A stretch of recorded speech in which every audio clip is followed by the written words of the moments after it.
Hi, everyone. My name is Miranda Shorts, and I'm a training and technical assistant specialist here at Ujima Inc., the National Center on Violence Against Women in the Black community. We are super excited to be celebrating Kwanzaa with you all this year. And so on the second day of Kwanzaa, we will be recognizing the principle Kujichagulia. This principle focuses on our self-determination and our right to define ourselves, name ourselves, create for ourselves, and speak for ourselves. Today, we will discuss how our ARP grantees use their funding as a form of self-determination. I am joined by our wonderful TTA manager, Kaylin Foy, as well as one of our wonderful ARP grantees, Rose Williams of Harambe Social Services. I will let you take it away. Thanks, Kaylin. So we are so excited to be joined by Ms. Rose of Harambe. Um, we're going to just jump right on in. Okay. Is there anything you want to say before we get started? No, not really. Okay. I'm just excited that we're doing this for Kwanzaa. I'm excited too. And talking about self-determination is such a Mhm. critical principle in this Kwanzaa Yeah. celebration. So in doing that, let's tell people we use a lot of acronyms, and so we introduce you as an ARP grantee, but I just Mhm. realized a lot of people may not know what that is. And Right. so Ujima awarded 20 Black-led culturally specific organizations $275,000 over the course of 3 years under the Mhm. ARP, or the American Rescue Plan funds through the OPIP's office. So this is federally funded and supported by many levels, many organizations. Ujima was really honored to bring this grant program forward. I'm the program manager for the grant, and it's just really been a very rewarding process to see how these organizations have begun to flourish because of this funding and how they've been able to support survivors in their community. And so we wanted to take this time today to talk, really focus on self-determination, and to talk about the work that one of our ARP grantees is doing in their community. So the first thing we want to talk about, the first thing I want to ask you about is, what does culturally specific work for Black survivors mean to you? Well, I I think I want to preface it by saying that you know, just the whole notion of being a culturally specific organization is something that didn't come lightly for us. We are 10 years old this year, but my roots was in working for the statewide coalition for New Jersey. And in that capacity, I worked with all of the domestic violence programs around building their capacity to do more culturally specific work with a number of various populations, including people with disability, the LGBTQI community, as well as people of color. But within that capacity, there was always a strong urge for me to do more work for the Black community because, after all, that is my background, that's my heritage, that's my legacy, is within that community. But in that capacity as working for a statewide nonprofit, I needed to be more universal in my approach to doing outreach and doing trainings and the like. So when we had an opportunity to become Harambe Social Services, we were very intentional about what it is that we wanted to do, um, doing culturally specific services to the Black and the African American communities. And so that was what we went about doing. So what does that mean? As culturally specific to the Black community, we're able to address those very unique nuances that are specific to Black communities. The trauma, the underlying trauma they have from systemic racism, from a number of organizations that they have to navigate when they are survivors, understand, having a sort of a common language, a common understanding of culture and beliefs, so that there's that familiarity very often with the advocates and within the advocates and the survivors, and just a general comfort level. I believe that many of the advocates are able to share with the survivors that they serve. Thank you for sharing that. I was just thinking about, as you were talking about the survivors and what that impact of this work is for those that are going through their survivorship journey. I wanted to ask the question of what has self-determination looked like for your organization, for Harambe? I think that it's very clear that self-determination has gotten us to this point, because as I said, we are 10 years old, but in 2013, it was a group of colleagues and I sat in my living room and talked about the need to provide services for the Black community, because there was a clear gap in services. And so we had no money, we had no funding. And essentially, when it came down to, well, let's form this organization and somebody needs to lead, well, it felt to me. It felt to me. At the time, I was still with the coalition, and there was some restraints and barriers around that. So I kind of was undercover, but we still had our organization. We incorporated and we went on out there. But the self-determination was just that we have to keep going because this is needed.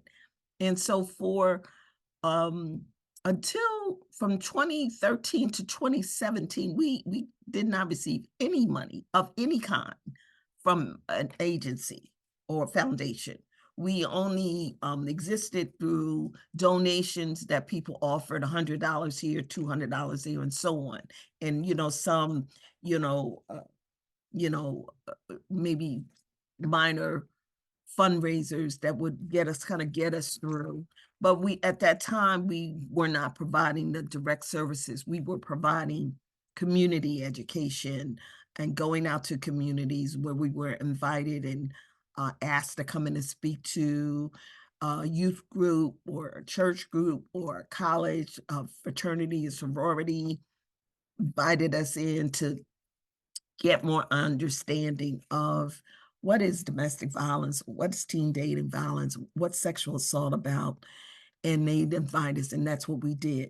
2017, though, we were awarded a training grant for 1 year, and that's when we got our first money, where it was sort of like $70,000, and for us that was could have been $1 million. We were so excited, but it was for 1 year. So once that money was gone, we were back to the same thing and not having no staff. I had volunteers that would help me do the trainings when we had the training grant, and they were able to get paid, and that was great. But we went back to where we were. So it wasn't until 2020, right in the midst of COVID, that we actually got another grant, which was a VOCA grant, Victims of Crime Association, that we were able to get, administration, that we were able to get that grant. And from there, things just started to open up for us. And along that time, Ujima, we became aware of Ujima's ARP funding, and we said, well, let's apply. Let's apply. And I was leery. I was leery because I said, oh, this is national. This is like, oh my goodness, I'm competing the whole country. And but I was determined. I said, because we obviously always need more funds. And I was so excited that it was funds for 3 years. So so that was clearly our self-determination, that we're going to keep going because we're going to get stronger. We're going to be able to do more. I appreciate you walking us through your story and your Your story of um, starting a grassroots organization with nothing but passion for the community that you serve echoes so many other emerging small Black-led organizations that we talk to every day, and how they started or where they are right now. So, I'm sure you're encouraging many as you talk about your journey, and I appreciate I hope that. so. I hope And so. so, Effie, you moved from where you started and now to actually receiving these funds that you were leery about at first. You were concerned about being competitive enough, and so we're happy that you made it and that you're one of our grantees. You actually are a light and a joy, so we appreciate Thank you you. so much. I would ask more specifically about this ARP funding that you got through Ujima, and how has this been a part of your self-determination, of Harambe's self-determination? I mean, you could even go further and talk about, how this funding might have, um, how does your organization feel about it? Other people or survivors feel about you getting this? Well, I think that the big thing is that we're more visible because it's this money. Now, granted, it wasn't the only money that we received now. After that initial, we had the VOCA money, which was for 2 years, and that was fabulous.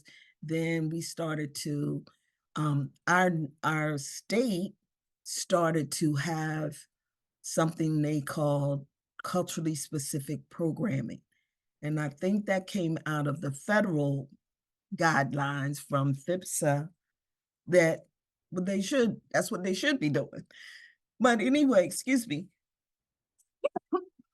But so the good news about that is that we were selected to be a part of that. And that's when we started to get a little funding through them as well.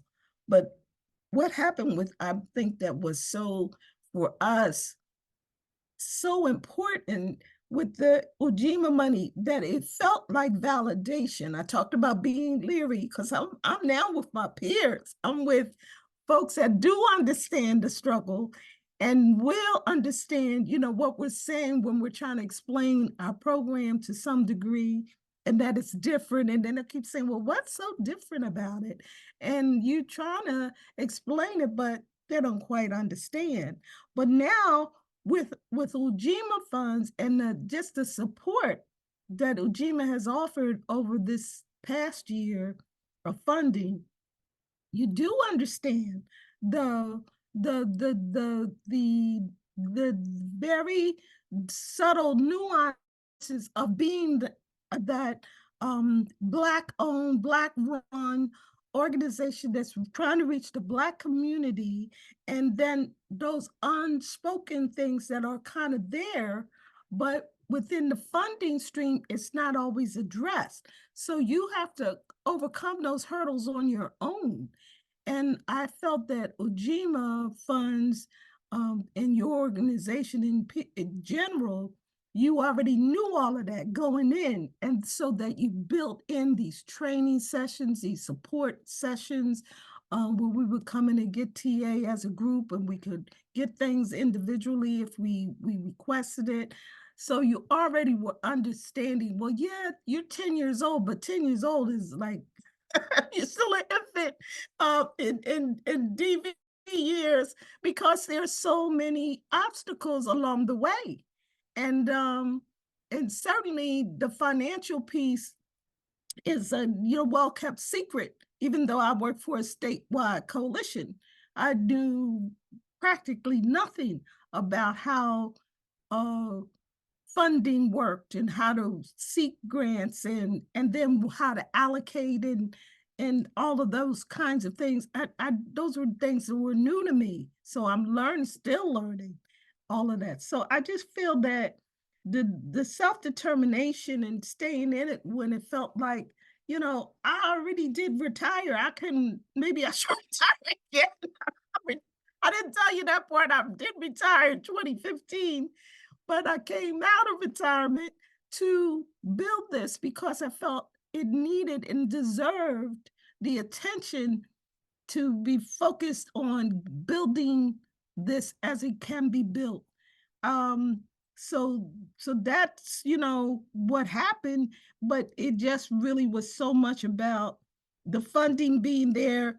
We could get staff, have the staff at the levels that we needed staff to be at, positions that we would be nice, but we didn't have it, like an outreach coordinator. We were able to hire somebody full time to just focus on outreach. That is so necessary when our community have no idea. They're not talking about domestic violence as domestic violence until somebody got in a fight or they fighting all the time, whatever. They're not really focused on it as what it is.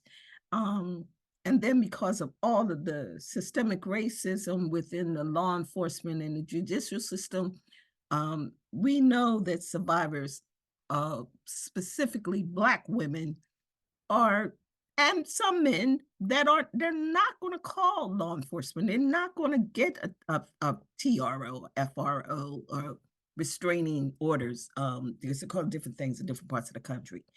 So having the ability to hire people to do the work, and that it's not just me, because again, from until 2020, it was me. I was Harambe Social Service. And as I said, I was fortunate enough when I got a training grant to hire some consultants to work with me to get the training done for 1 year, but no clerical, no nothing. So the Ujima funds helped me to then build staff that I didn't have through the other funding that I was getting through the state. We had a housing coordinator. We were able to get the outreach coordinator. We were able to get a better salary for our accountant, which we were paying somebody a little bit of money, but a little bit of money means a little bit of work. And that wasn't what we needed. We needed lots more support around that because we were getting, more funding, and certainly it was getting more complicated, and requirements for audits that is part of having the contract, not anything like a forensic audit, but this is just a regular course of business. We want to see where the money went and how you spend it. Did you spend it all? And that wasn't new to me, the concept of not spending all the money. And if you don't spend it all, then that's a problem. Then you like, why did you spend all the money? We're like, oh, I thought that was a good thing. That's not a good thing. So I know that is definitely not a good thing. So yeah, so much that it did do for us. One real important key piece is, as I mentioned, and we have other funding, but that funding period is July to June. And so what happens is then you be going to a renewal period and trying to renew your contracts, which is wonderful, but it takes months. It takes months. So we were in a position last year where we literally had to lay off. We had to go to layoff because it just was not enough cash flow. And we weren't, I guess, mature enough agency with enough money to get a line of credit. We knew about a line of credit, but we weren't able to get it. We tried.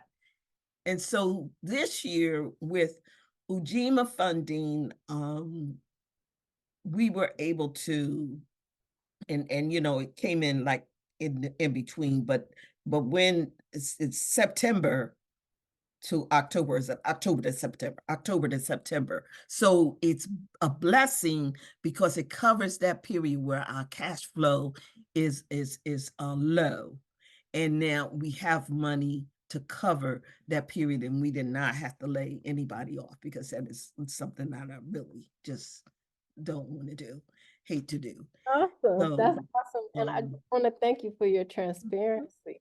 Yeah, I mean, it's a lot, and it's just, but I recognize it if we didn't have this, piece, it just is a whole different ball game. It's just covering those different grant periods and how that is different for different funders, trying to learn all of that, but we're learning.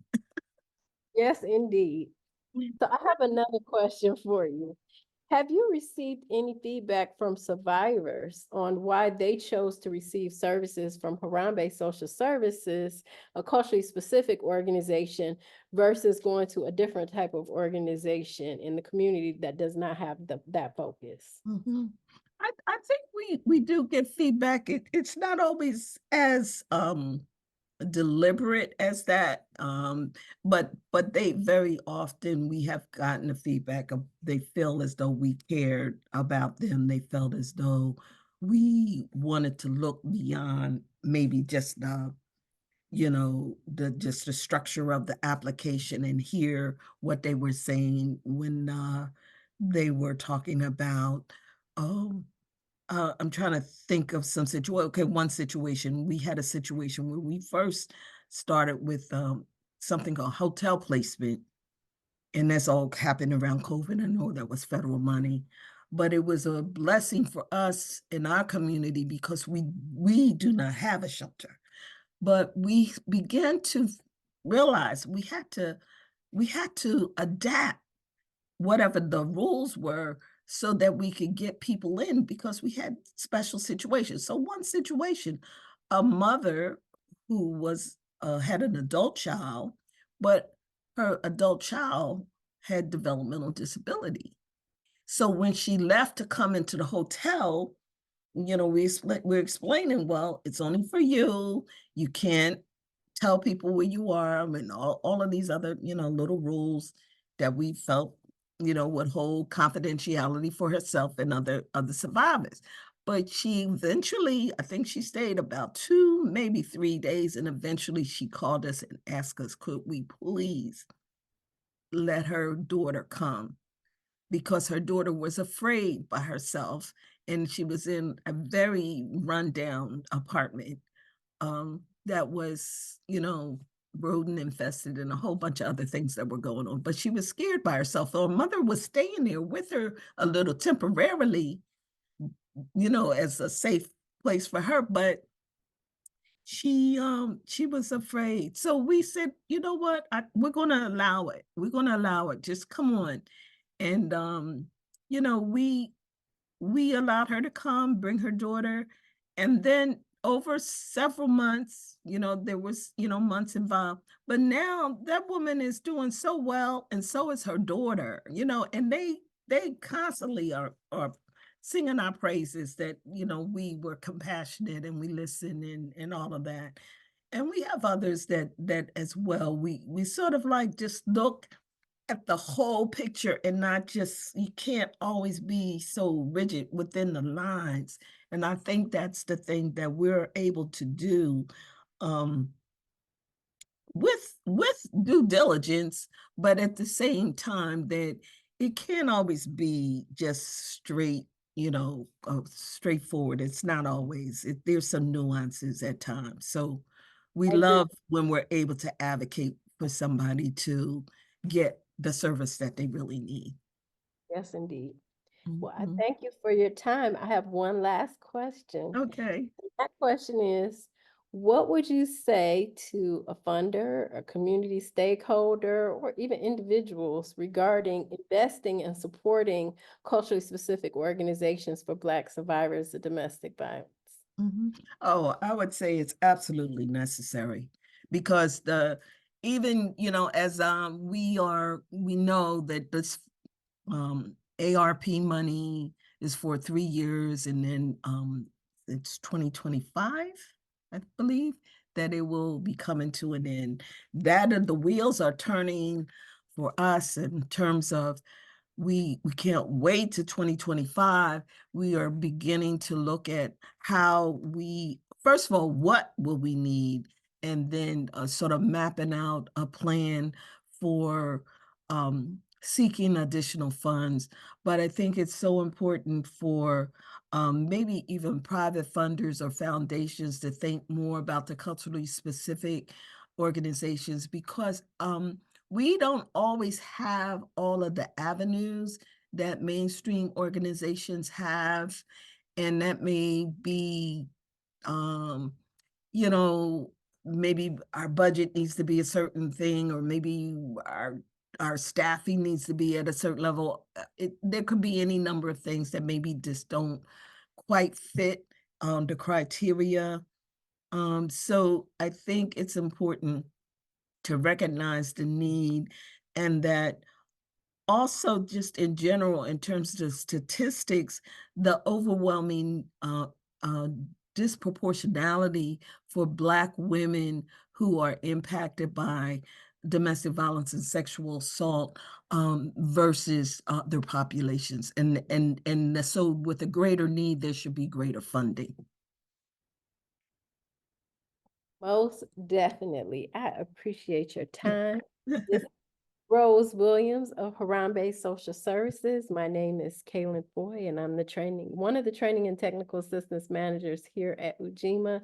I am just always proud to showcase the work of the various ARP grantees that we were so fortunate and so blessed to be able to fund during this grant period. And I would encourage anybody watching this recording to follow Harambe on social media, as well as Ujima, to keep up with us and the things that we have going on moving forward. So again, thank you for your time. I appreciate you. This was a very rich conversation, and I'm looking forward to us doing more and doing some additional collaborations in the future. Thank you. Absolutely. Thank you again so much for inviting me and allowing me to share with you what we're doing down here in South Jersey.